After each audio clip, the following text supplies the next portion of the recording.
Before we begin, take a slow breath. This is not advice. It's not an invitation. It's a place to remember. In Jungian thought, the shadow is everything we cannot yet face.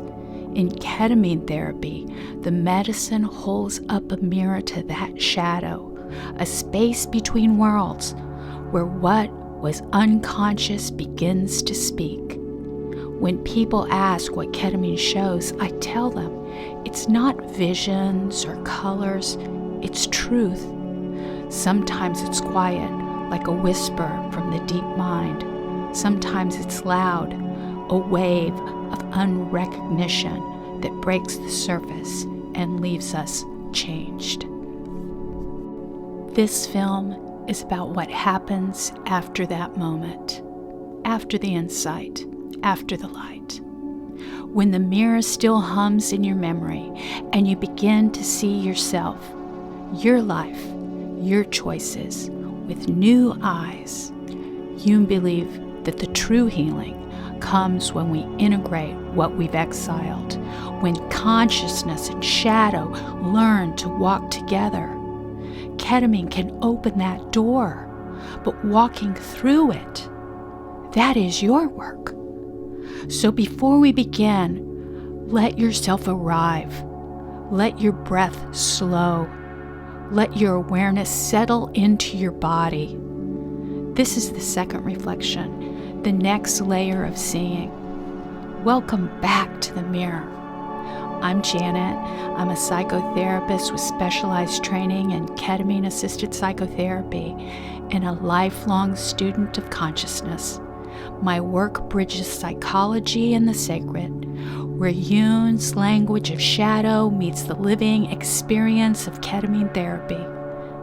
These reflections aren't meant to replace your own process.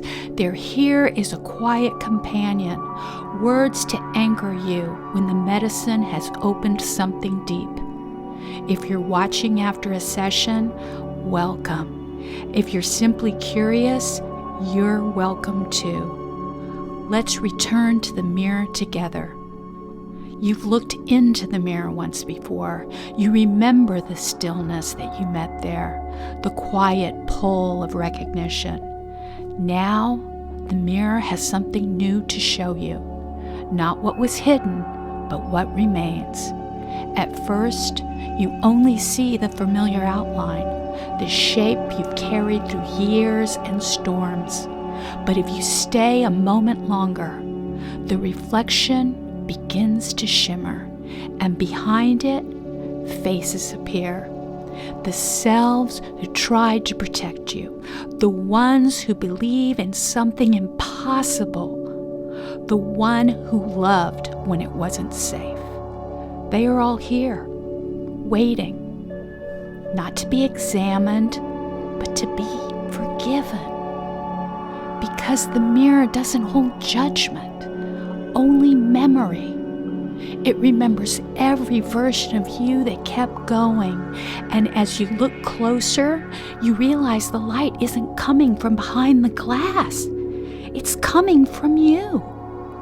When you stay long enough, the reflection multiplies. The mirror begins to breathe, and in its depth, you see the lives within your life.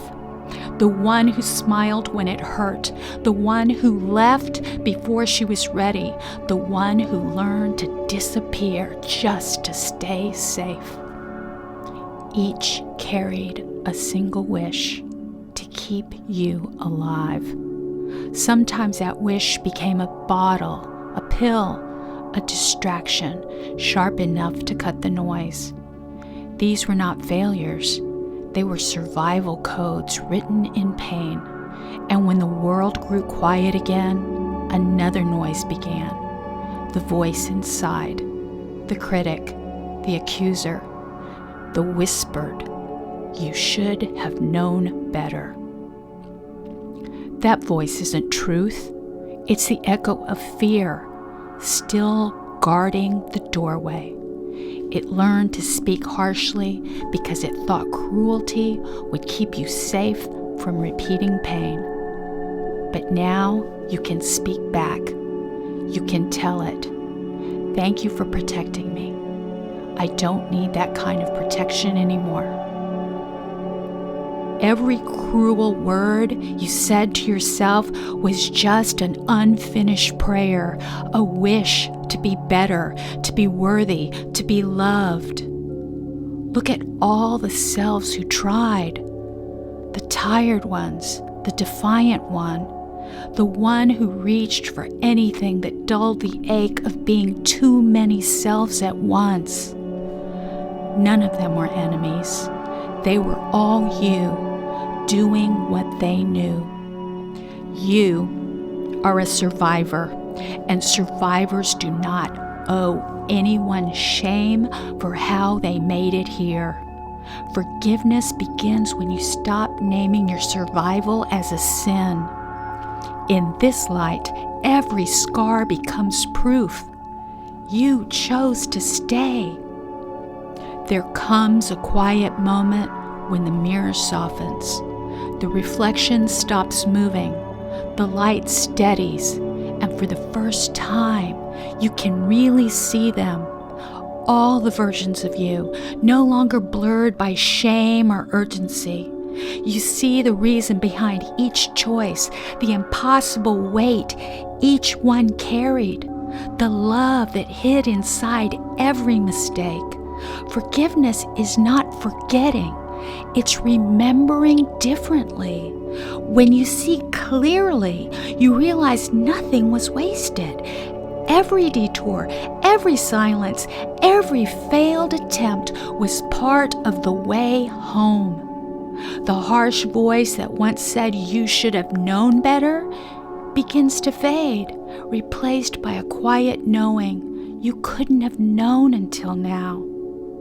Compassion is a kind of vision, the ability to look back and see the innocence beneath the armor. You can breathe here. You don't need to justify how you survived. The mirror no longer reflects judgment. It reflects light, and that light is understanding.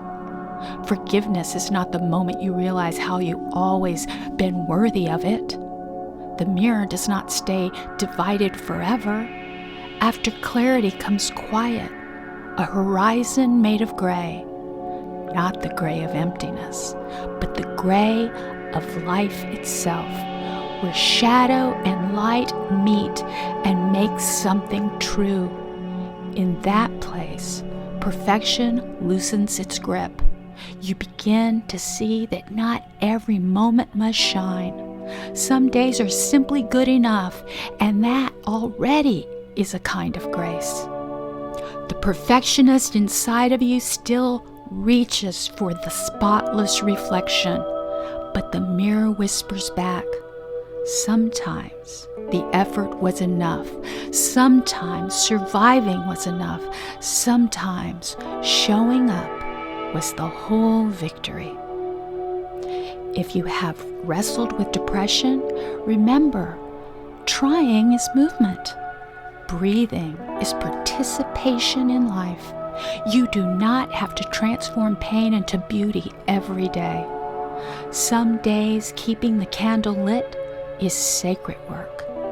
Acceptance is not giving up. It's making peace with the rhythm of being human. The rise, the fall, the ordinary and the in-between. The gray holds them all. It says, you can rest now. You don't need to be brilliant to belong. And as you listen, the mirror grows softer, reflecting not success or failure, but quiet dignity of being here, still trying, still kind. There comes a time when the mirror begins to fade. Its surface softens, its edges blur. You reach for reflection and realize it's no longer separate from you. This is wholeness. Not the perfect image you once imagined, but the quiet sense of rightness that lives beneath every image. Wholeness doesn't always look like you thought it would. It may not match the picture you carry in your mind, the one where everything made sense, where the light never flickered. Instead, it feels steady, grounded, like standing barefoot on the earth after a long storm. The surface of the mirror ripples, and what was once a reflection becomes a landscape, the world itself seen through eyes that have softened. You no longer need to measure or compare. You no longer need to chase the vision who you should be. The peace you were searching for outside yourself is here, in this breath, in this body, in this moment. The mirror did not give you something new. It helped you remember what was already whole. You stand here now, not perfect, but complete enough to belong to your own life. If you are here, you have done brave work. You have looked inside yourself and stayed, even when it trembled. Healing is not for the faint-hearted. It asks you to meet the ache, to listen when silence felt too loud, to keep your heart open when it wants to close. You have done that. The mirror has witnessed your effort, the hours, the tears, the impossible patience it took to grow, and for that you are thanked. Every act of healing adds to something greater, the slow restoration of our shared humanity. And as you stand in this steadiness, you begin to sense that the reflection is not yours alone. The mirror widens. Behind the image, countless others appear, faces of those who have turned towards their pain, who have also dared to see. In ketamine therapy, this recognition sometimes arrives like a wave, a realization that healing, the self-touch, sometimes vast and unseen. Jung called it the collective unconscious, the shared field of memory and meaning that binds all living things. When one person becomes conscious, humanity itself changes shape. The clarity you bring to your own story sends ripples through the unseen network of the world, quiet currents of understanding that remind others that they too can heal. Perhaps this is how the world mends, not through grand gestures, but through small awakenings multiplied. Each time you choose compassion for self and others, each time you meet fear with curiosity, you feed the collective with something luminous. The mirror you have faced inside yourself becomes a mirror held to the world, reflecting possibilities, dignity, and care. And maybe that is the work of our time, to let our individual healing becoming a living prayer for humanity, a reminder that we belong to one another. The medicine shows the way. Consciousness carries it forward. You are part of that current now, a subtle, essential movement towards wholeness for all. Jung once said that what is not made conscious comes to us as fate. By bringing the truth into the light, you are reshaping that fate, turning unconscious pain into collective compassion. The work you do for yourself ripples outward. It joins the great remembering, the return of compassion, the return of kindness, the return of being human again.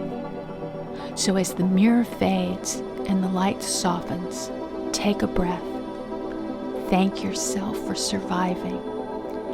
Thank yourself for seeing. thank yourself for trying. You have added to the collective consciousness one small but essential act of grace.